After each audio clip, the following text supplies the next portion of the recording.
6 tips on how to get rid of stuff before you move. Typically, before we move, we have to take inventory of all the different items within our home, and knowing how much you have to spend could make a difference in how much you actually set aside to move to your new property.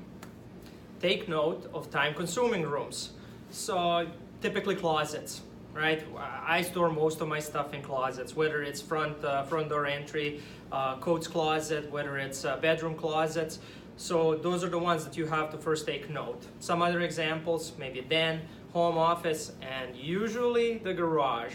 So you want to focus on those, really see how much work you're going to have in those, and go from there. Number 2, make a list. Go room by room in your house. List each room, what you have to do in each room. It's going to be very helpful to visualize the amount of work. If you don't, it can seem like an overwhelming job. Absolutely. Number 3, take inventory. As I previously mentioned, if you know how much you have to spend on moving, it will typically make it easier for you to leave some of these things behind, right?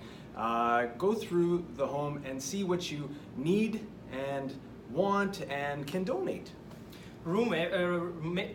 Remove everything from the space. So back to closets. Make sure you take everything out of the closets and put it all in the middle of the room. If you're decluttering or packing the garage, make sure everything comes off the walls. Any storage space, place it in the middle of the garage, and do basically inventory. Exactly.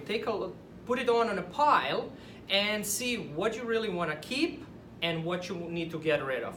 Further to the piles, have different piles for everything that you're going to do with your items. Obviously, there's your keep pile, stuff you're going to be taking with you, and then your don't keep pile. But maybe you can go even further, make a donation pile.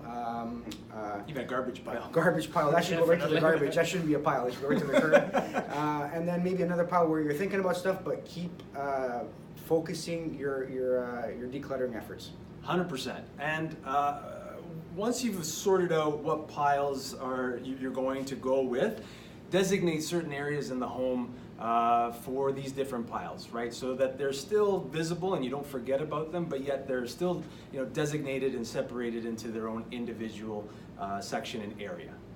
And remember, you can always go back to your keep pile to make it smaller. A lot of times, if you haven't used an item for a couple of years and it has no sentimental value, why are you keeping it? So go back to your keep pile and reevaluate. Yeah. Hopefully you found this useful. If so, please share it with friends. Until next time, have a good one.